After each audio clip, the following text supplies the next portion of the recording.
اعوذ باللہ من الشیطان الرجیم بسم اللہ الرحمن الرحیم الحمد للہ رب العالمین الرحمن الرحیم مالک یوم الدین ایاک نعبد و ایاک نستعین اهدنا الصراط المستقيم صراط الذين أنعمت عليهم غير المغضوب عليهم ولا الضالين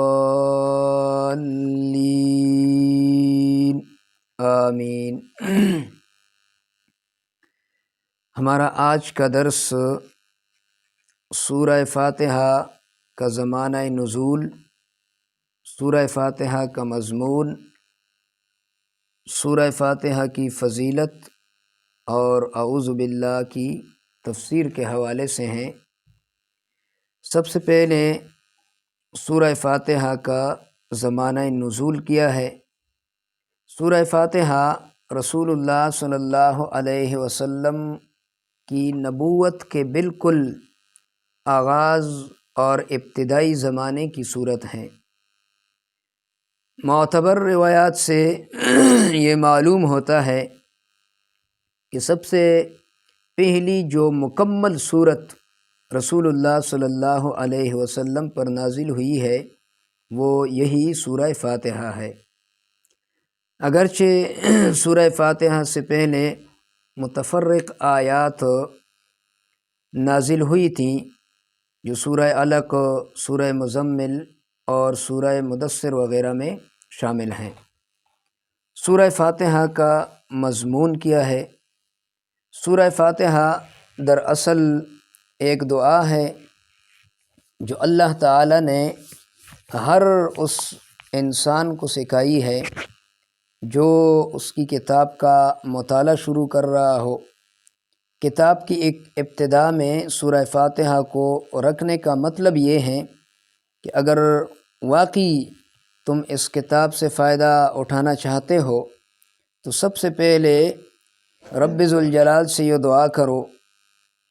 قرآن کریم کی ابتدا میں اس دعا کی تعلیم دے کر گویا انسان کو یہ تلقین کی گئی ہے، یہ تلقین کی گئی ہے کہ وہ اس کتاب کو راہ راست کی جستجو کے لیے پڑھے اور ایک طالب حق کی سی ذہنیت لے کر پڑھے اور یہ جان لے کہ علم کا سرچشمہ اللہ رب العالمین ہے۔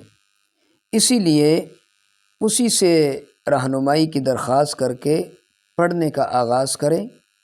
قرآن اور سورہ فاتحہ کے درمیان تعلق دعا اور جواب دعا کا ہے۔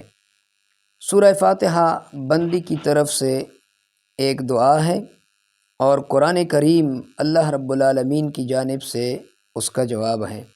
بندہ اپنے پروردگار سے یہ دعا کرتا ہے کہ پروردگار عالم میرے رہنمائی فرما، مجھے سیدھے راستے پر چلا، مجھے ہدایت سے سرفراز فرما۔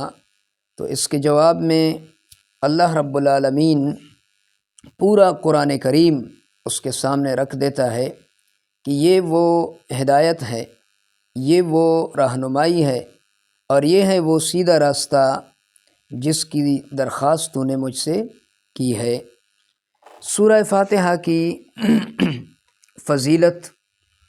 سورہ فاتحہ کی فضیلت کے بارے میں حافظ عماد الدین ابن کثیر رحمہ اللہ نے بہت سی احادیث نقل کی ہیں جن سے سورہ فاتحہ کی فضیلت، اہمیت اور مرتبہ واضح ہوتا ہے۔ بطور نمونہ دو احادیث یہاں پر عرض کیے دیتا ہوں۔ سب سے پہلی حدیث جس سے امام بخاری رحمہ اللہ نے اپنی کتاب صحیح بخاری کتاب التفسیر فی فضل فاتحۃ الکتاب فی فضائل القرآن میں حضرت ابو سعید بن معلی رضی اللہ تعالیٰ عنہ کی روایت سے نقل کی ہیں کہ حضرت ابو سعید ابن معلا رضی اللہ تعالیٰ عنہ فرماتے ہیں مجھے رسول اللہ صلی اللہ علیہ وسلم نے فرمایا کہ مسجد سے نکلنے سے پہلے تجھے ایک ایسی صورت بتا دوں گا جو قرآن کریم کی تمام صورتوں میں بڑی شان اور بڑے مرتبے والی صورت ہے۔ یہ اعظم السور فی القرآن۔ جب رسول اللہ صلی اللہ علیہ وسلم نے مسجد سے نکلنے کا ارادہ فرمایا تو میں نے عرض کیا کہ یا رسول اللہ صلی اللہ علیہ وسلم، آپ صلی اللہ علیہ وسلم نے تو وعدہ فرمایا تھا کہ مسجد سے نکلنے سے پہلے تجھے ایک صورت بتا دوں گا۔ اب تو آپ صلی اللہ علیہ وسلم مسجد سے باہر قدم مبارک رکھ رہے ہیں، تو مجھے وہ صورت بتا دیجئے۔ رسول اللہ صلی اللہ علیہ وسلم نے فرمایا الحمدللہ رب العالمین ہی السبع المثانی والقرآن العظیم الذی اوتیتہ۔ الحمدللہ رب العالمین یہ تمام صورتوں میں بڑی شان والی صورت ہیں، اور یہ قرآن کریم کی وہ عظیم صورت ہیں جو مجھے دی گئی ہیں۔ یہ وہ صورت ہیں کہ جو 7 آیات پر مشتمل ہیں جو بار بار پڑھی جاتی ہیں۔ دوسری حدیث جس سے امام ترمذی رحمہ اللہ نے اپنی کتاب سنن ترمذی کتاب و ثواب القرآن میں حضرت ابو ہریرہ رضی اللہ تعالی عنہ کی روایت سے نقل کی ہیں۔ حضرت ابو ہریرہ رضی اللہ تعالی عنہ فرماتے ہیں کہ رسول اللہ صلی اللہ علیہ وسلم نے فرمایا والذی نفسی بیدہ ما انزلت فی التوراۃ ولا فی الانجیل ولا فی الزبور ولا فی الفرقان مثلها وانها 7 من المثانی والقرآن العظیم الذی اعطیتہ۔ اس ذات کی قسم جس کے قبضہ قدرت میں میری جان ہے، کوئی ایسی صورت نہ تو تورات میں نازل ہوئی ہے اور نہ انجیل میں، نہ زبور میں، اور نہ ہی قرآن مجید میں ایک صورت جو سورہ فاتحہ کے برابر ہو۔ اور یہ 7 آیات ہیں جو بار بار پڑھی جاتی ہیں، اور قرآن کریم کی وہ عظیم صورت ہے جو مجھے عطا کی گئی ہے۔ یہ 2 احادیث سورہ فاتحہ کی فضیلت کے حوالے سے بطور نمونہ عرض کر دی ہیں۔ سورہ فاتحہ کی فضیلت کے لیے بس یہی کافی ہے کہ قرآن مجید سمیت دیگر آسمانی کتب یعنی تورات، زبور، انجیل میں اس کی ہم مثل کوئی بھی صورت نہیں ہے۔ اعوذ باللہ من الشیطان الرجیم۔ اعوذ باللہ من الشیطان الرجیم اگرچہ قرآن مجید میں مستقل آیت تو نہیں ہے، لیکن اللہ رب العالمین نے حکم دیا ہے۔ سورہ النحل آیت نمبر 98 میں فرماتا ہے فَإِذَا قَرَأْتَ الْقُرْآنَ فَاسْتَعِذْ بِاللَّهِ۔ جب آپ قرآن پڑھنے کا ارادہ کریں تو اللہ رب العالمین کے ذریعے پناہ مانگے، یعنی اعوذ باللہ من الشیطان الرجیم پڑھیں۔ بعض روایات میں اعوذ باللہ السمیع العلیم من الشیطان الرجیم بھی آیا ہے۔ یہ انہی الفاظ سے اعوذ باللہ پڑھنا بھی صحیح ہے، لیکن رسول اللہ صلی اللہ علیہ وسلم اکثر اپنی زبان مبارک سے ان الفاظ سے اعوذ باللہ پڑھتے تھے کہ اعوذ باللہ من الشیطان الرجیم، اور کبھی کبھار السمیع العلیم کا بھی اضافہ کرتے تھے۔ افضل اور بہتر یہ ہے کہ اعوذ باللہ من الشیطان الرجیم پڑھ لیں۔ اعوذ باللہ من الشیطان الرجیم کا ترجمہ یہ ہے کہ میں اللہ تعالیٰ کی پناہ میں آتا ہوں شیطان مردود کی شر سے۔ اعوذ باللہ من الشیطان الرجیم میں 3 الفاظ طلب وضاحت ہے، اعوذ، شیطان اور رجیم۔ یہ 3 الفاظ کی وضاحت کرنا ضروری ہے۔ سب سے پہلے اعوذ، اعوذ اور ایاز سے ہیں، اور یہ واحد متکلم کا صیغہ ہے۔ اوز اور ایاس کا معنی ہے کسی شر سے پناہ دینا، یعنی کسی پر ایک مصیبت آنے والی ہو تو دوسرا شخص اس مصیبت سے اس کو بچائے، یا ایک ایسا طریقہ اور تدبیر اختیار کرے کہ وہ اس مصیبت سے بچ جائے، تو اس کو اوز اور ایاس کہا جاتا ہے۔ اس کے علاوہ پناہ دینا، حفاظت کرنا اور شر سے بچاؤ وغیرہ معنی میں بھی آتا ہے۔ اسی طرح فاستعذ باللہ کا معنی ہوگا کہ پناہ مانگ اللہ کے ذریعے۔ اوز اور ایاس کے وزن پر لوز اور لیاز بھی ہے۔ لوز طلب خیر، کسی کو خیر پہنچانا اور کسی کو فائدہ پہنچانے کے معنی میں استعمال ہوتا ہے۔ اوز اور لوز دونوں الفاظ کلام عرب میں اسی فرق کے ساتھ بیان ہوا ہے۔ اعوذ باللہ میں اللہ تعالیٰ سے اعوذ باللہ، اس کا معنی یہ ہے کہ میں اللہ تعالیٰ سے التجا کرتا ہوں کہ شیطان کے شر سے مجھے بچا دے، یعنی اعوذ باللہ میں اللہ تعالیٰ سے یہ التجا کی جاتی ہے کہ شیطان کے شر سے مجھے بچا دے۔ دوسرا لفظ جو طلب وضاحت ہے وہ شیطان کے حوالے سے ہیں کہ شیطان کون ہے۔ لغت العرب میں، عربی زبان میں شیطان ہر متحرد اور سرکش کو کہا جاتا ہے، چاہے وہ انسانوں میں سے ہو یا جنات میں سے اور یا جانوروں میں سے ہو۔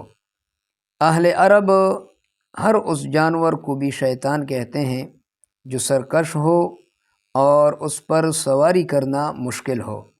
اسی طرح ہر شریر، سرکش اور ضرر رسا چیز کو بھی شیطان کہتے ہیں، جیسے سانپ اور بچھو وغیرہ۔ ہر انسان جو اپنے مالک اور خالق سے باغی، کافر، مشرک، ظالم اور سرکش ہو تو وہ اس سے شیطان کہا جاتا ہے۔ اعوذ باللہ من الشیطان الرجیم میں پناہ ہر اس شیطان سے مانگی جاتی ہے، چاہے وہ جنات میں سے ہو یا انسانوں میں سے ہو، تاکہ وہ عقیدہ، اعمال اور آخرت کو تباہ نہ کر دے اور دنیا میں بھی اس کے نقصان سے بچ جائیں۔ شیطان کا سب سے بڑا شر تو یہ ہے کہ انسان کی اخروی زندگی اور عقیدہ خراب کر دے۔ تو اعوذ باللہ من الشیطان الرجیم میں شیطان رجیم، شیطان مردود کی شر سے اللہ کی پناہ میں اپنے آپ کو دینے کا مطلب یہ ہے کہ انسان شیطان کے شر سے بچ کر تاکہ اس کا عقیدہ اور اس کی آخرت خراب اور برباد نہ کر دے۔ تیسرا لفظ یہاں پر الرجیم ہے۔ رجیم رجم سے مشتق ہے، جس کا لفظی معنی ہے مارنا۔ اب مارنا دو طرح کا ہوتا ہے، ایک قسم پتھر مارنا ہے اور دوسری قسم لعنت بھیجنا ہے۔ اس مقام پر یعنی اعوذ باللہ من الشیطان الرجیم، اس مقام پر رجیم سے مراد لعین ہے، مردود اور اللہ تعالیٰ کی رحمت سے دور ہونا ہے۔ ویسے تو شیطان کی بہت سی اقسام ہیں، یہ تمام شیاطین چاہے جنوں میں سے ہوں یا انسانوں میں سے ہو، ان سب کا سرغنہ ابلیس ہے جو جنات میں سے تھا۔ باقی تمام شیاطین ان کی ذریت اور ان کی اولاد ہیں جو انسانی شکل میں یا جن کی صورت میں لوگوں کے عقائد خراب کرتے ہوں، جو اللہ کی بغاوت پر لوگوں کو اکسا رہے ہوں، لیکن اصل شیطان ابلیس ہے جو لعین اور رجیم ہے۔ قرآن کریم کی تلاوت سے پہلے پناہ مانگنا یہ بہت ضروری ہے۔ قرآن کریم کی تلاوت سے پہلے شیطان سے پناہ مانگنا یہ کیوں ضروری ہے؟ اس لیے کہ اللہ تعالیٰ نے اس کا حکم دیا ہے۔ دراصل جب انسان قرآن مجید کی تلاوت کرتا ہے تو شیطان کی ہمیشہ سے یہ کوشش ہوتی ہے کہ وہ انسان کی زبان سے قرآن مجید کے تلفظ کو غلط ادا کریں تاکہ معانی اور مفہوم غلط ہو جائیں۔ اس لیے اللہ تعالیٰ نے قرآن مجید پڑھنے سے پہلے شیطان سے پناہ مانگنے کا حکم دیا ہے۔ بعض مفسرین کے نزدیک اختتام تلاوت پر اعوذ باللہ پڑھنا ہے، جو کہ یہ بات صحیح نہیں ہے، بلکہ آیت کی صحیح ترین توجیہ یہ ہے کہ فَإِذَا قَرَأْتَ الْقُرْآنَ کا معنی ہے فَإِذَا أَرَدْتَ قِرَاءَةَ الْقُرْآنَ، یعنی جب تم قرآن پڑھنے کا ارادہ کر لو تو تب شیطان سے پناہ مانگو۔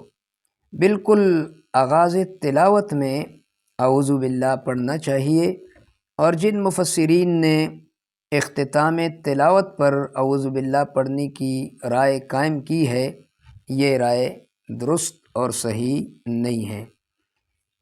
جس طرح اللہ تعالیٰ فرماتا ہے کہ یا ایھا الذین آمنوا اذا قمتم الی الصلاۃ فاغسلوا وجوہکم، جب نماز کے لیے تم کھڑے ہو جاؤ تو وضو بناؤ۔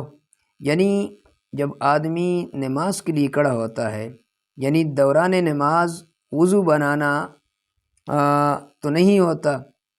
جب آدمی نماز کے لیے کھڑا ہوا تو اب وضو بنائے گا نہیں، اس کا مطلب یہ ہے اور اس کا صحیح مراد یہ ہے کہ اذا اردتم القیام الی الصلاۃ فاغسلوا وجوہکم، یعنی جب تم نماز کے لیے کھڑے ہونے کا ارادہ کرو تو وضو بناؤ۔